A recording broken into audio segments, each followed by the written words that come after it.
There will always be someone who tries to screw you over in a business. It's inevitable. Even people that you think you can trust, that you've known for years, that you've confided in, sometimes these people will surprise you and it will be really difficult to deal with. It may even make you lose faith in other people. But the good thing is there are tons of incredible people out there who will support you, who will have your back and will help you through your entrepreneurial journey, no matter how bumpy it looks like.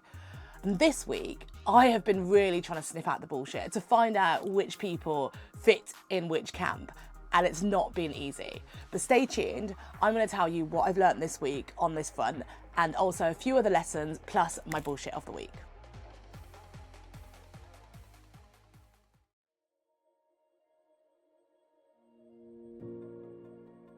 So events are an amazing way to connect people, and they are being used in different bits of marketing for brands to help get awareness, connect with the right people, and they're just an important part of business development. And I think since COVID happened, events have been up and down, because before that, the events industry was booming and then it took a massive hit. And since then, it's been really difficult running events for a number of reasons. First of all, for event organisers, it's been hard because venues are still trying to recoup the money that they lost during COVID. So the prices of running events is really, really, really high. And I think there's so many online events now, like that someone's running an event every single day because it's so easy to put on an online event without any of the costs. Problem is there isn't that real connection. I've never really connected with someone online, like being thrown into those Zoom little side rooms or whatever they're called, breakout rooms, that's it. And it just feels so forced. I don't think I've ever had a connection in one of those breakout rooms where I thought, oh my God, this person's amazing, I would love to chat to them. But when you're at an event in your real life and you're just sitting there pouring some coffee and you're having a chat,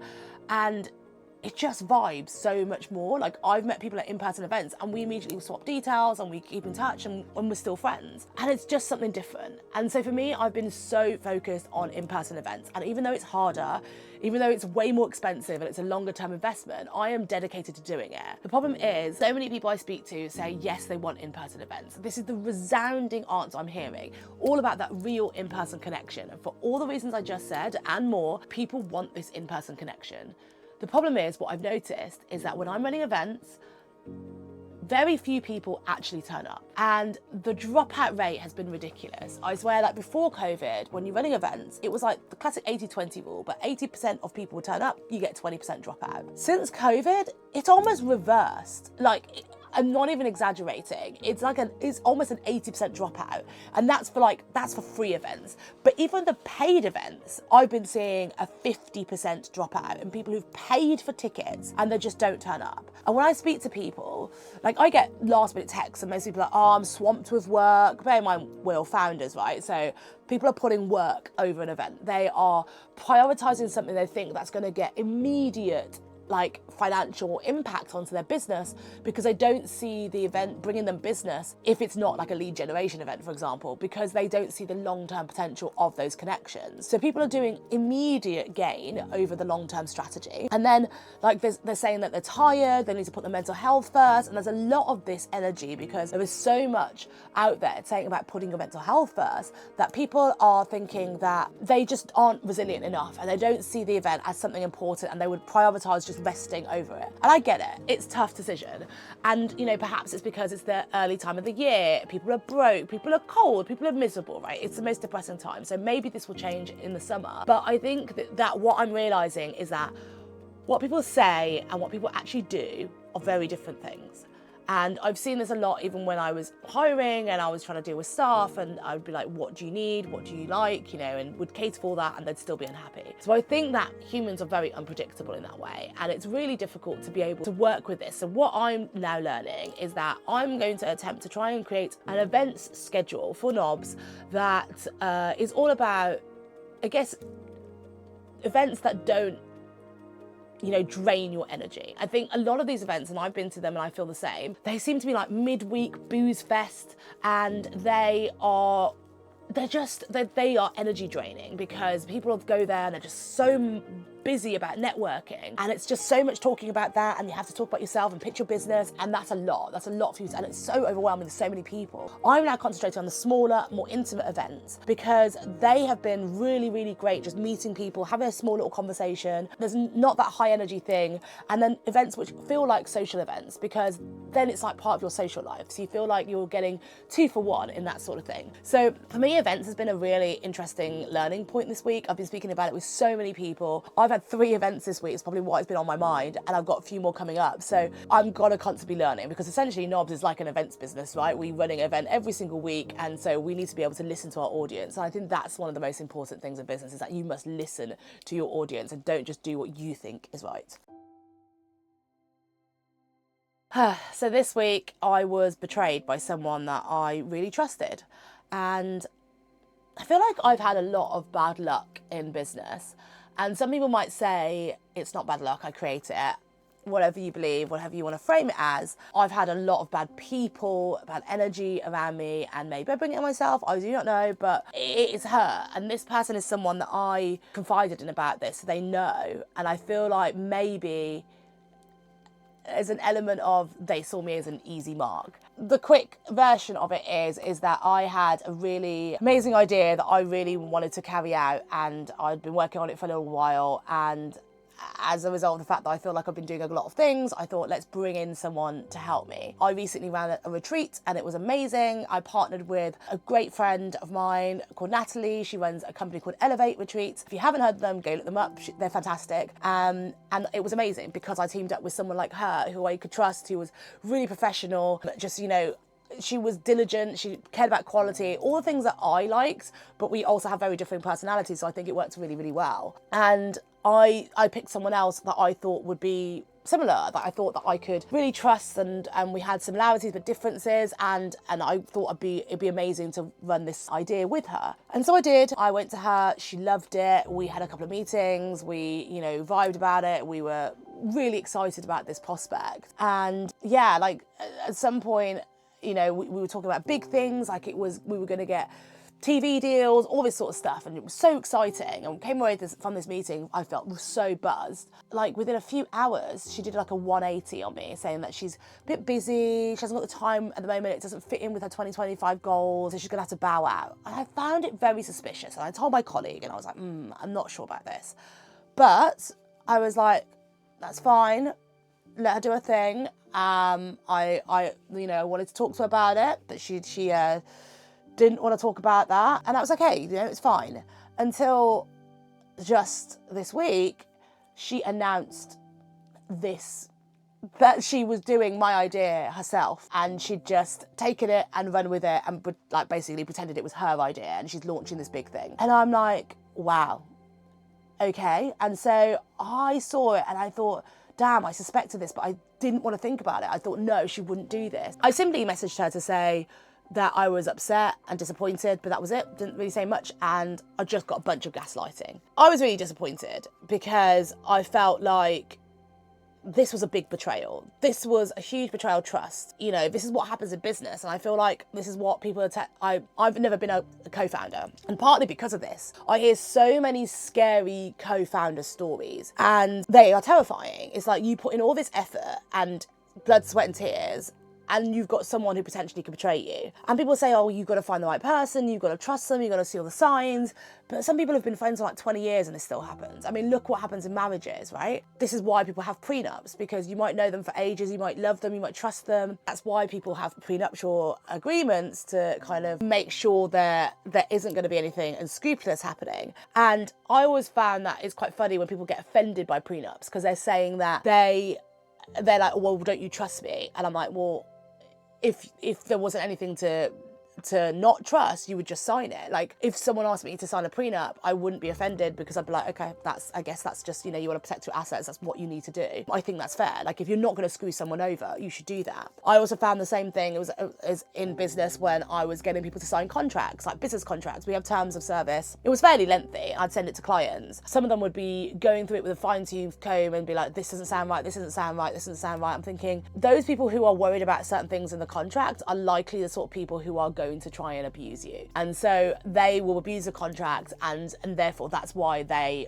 don't want those terms in the contract. It made me realise that I was very naive, and even though I've been doing business for 15 years, I let my judgment of someone cloud the professionalism. I really should have got her to sign an NDA. Absolutely, it's so basic. An NDA is so basic, but it's binding, right? And she wouldn't have been able to go ahead with this project. And it would have been so simple. And if she'd refused, then that's a massive red flag.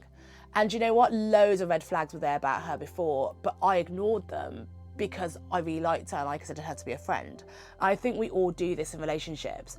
And it was a big learning point for me because I need to do things very professionally all the time. Like, I cannot let the line blur with friends and, you know, business partners, because if they are really serious about business and they're never going to screw you over, then they don't need to worry about contract. They'll be happy to sign anything. So I think my lesson from this is, no matter who you're working with, especially if you've got a co-founder, definitely get a co-founder agreement, share agreements, all that stuff. Do everything properly, because no matter how close you are now, even if you're partners, sisters, brothers, whatever it is, just get proper paperwork done, because you just never know. And, you know, document everything. I know it sounds like you don't want to trust people, but unfortunately this is what happens. So I think you really need to be able to do this. I've learned the hard way, and I think that this is what you need to be able to do, and I'm going to start doing it in future. So anyone who's offended by me doing this, blame this person. It's just good business, honestly. Like, I think that I've learned the hard way, and this is just good business. The last lesson is all about finding good people. We ran a live No Bullshit Talks podcast this week, which was incredible. And I was super nervous about it, only because I think, like I said, there's been such a massive drop off with events at the moment. And I didn't want there to be a poor audience for my speakers. But it was an amazing event, and so many people did drop out. But I realised the people who dropped out are the people who don't really care about the event, and they're not going to be there for you. They're people who've dropped out of many of my events before. Like, they are serial offenders with this sort of thing, and they will always put their own well-being first, and that's absolutely fine. People need to do that. But the ones who turned up were incredible. The feedback was so overwhelmingly positive, and it just blew me away. And everyone there said they had an amazing time. Now, you can only do this when you create good quality people in the audience, and this is what I'm trying to do with Knobs. And I think that there's so much focus on growing and doing something big, and like, again, someone texted me saying, oh, was it a really big turnout? How many numbers came? It's that sort of thing that is driving me mad with stuff at the moment, because people only care about these vanity metrics. It doesn't matter how many people came.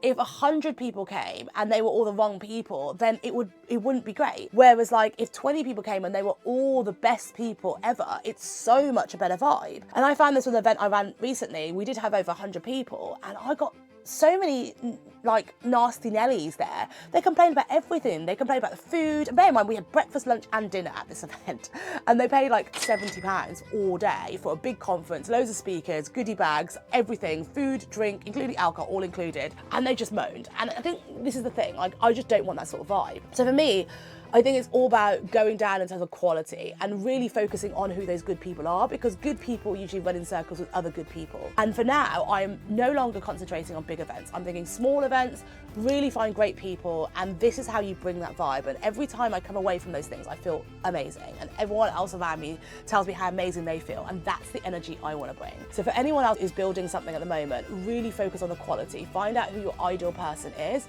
and go for them, build up more relationships with them, and focus on that rather than trying to build to the masses. So my bullshit of the week is an interesting one, because it's not necessarily business themed this week, but it was on LinkedIn, and it was related. The guy is an entrepreneur, and it was just so surprising that this attitude is still in the world. The headline was, what is the best asset a man can have? You know, when you listen to that, are you thinking, what, a house, a business, Rolex? That's all the memes that go out. What is the best asset a man can have? I will read you the post because I need you to hear it. A best asset, what a successful man can have, ? A woman. But not just any woman, the one who brings peace. No drama, no arguments, no nagging. Just calm, steady support. A man with peace at home can conquer anything outside of it. Offer him that peace and he'll give you the world in return. And then he put a agree, question mark, classic LinkedIn. Wow, it's 2025 and I thought we were done with that sort of attitude, but no. I picked it for this week's Bullshit of the Week because first of all, obviously, it's saying that women are assets. It's almost reading as women should be subservient because that's what he wants at home. Just a quiet, calm woman to not say anything, not do anything, not get in the way of his business. He just wants his beautiful trophy wife and that's it. He doesn't want anything else. Like, how dare the woman open her mouth and be adventurous and whatever. So it had that really disgusting sting to it and it felt very old-fashioned. But it wasn't just him doing it. It was the fact that it was filled with hundreds of comments. And it was like so many people actually agree with this. And they were like, yes, such wise words, blah, blah, blah, blah, blah. And I get the impression that a lot of them were pod comments, but there were a lot of people who genuinely do agree with this. And it just made me think about how Andrew Tate became the man he is and the popularity, because it shows you that so many people do believe this, that believe that women are assets, they are things that you should own and you should be able to control. And actually a woman, you know, having a mind of their own isn't a good thing. I mean, look at the abuse I get online whenever I open my mouth out and give an opinion. I think that there is still this attitude and I can only describe it as bullshit. And I think that anyone who thinks like that has a really narrow mind and they probably won't do well in business unless they probably exploit people, because this is just a really bad mindset. So I had to put it there in the Bullshit of the Week because I was so surprised that this stuff still goes on. And I'm now going to look through all those comments, and because I think there are some first degree connections on there, and I'm just going to make sure I do not associate with them, because if that's genuinely how they're feeling, then I don't want to associate with them, because how can I ever do business with someone like that who actually sees women as that sort of thing? Because that's how I'm going to get treated in that sort of way. So I think it's a really good indication to see, you know, these people agreeing with this sort of stuff, they're probably inclined that way themselves. So this has been my video to help, hopefully, you guys also learn, and I will see you next week.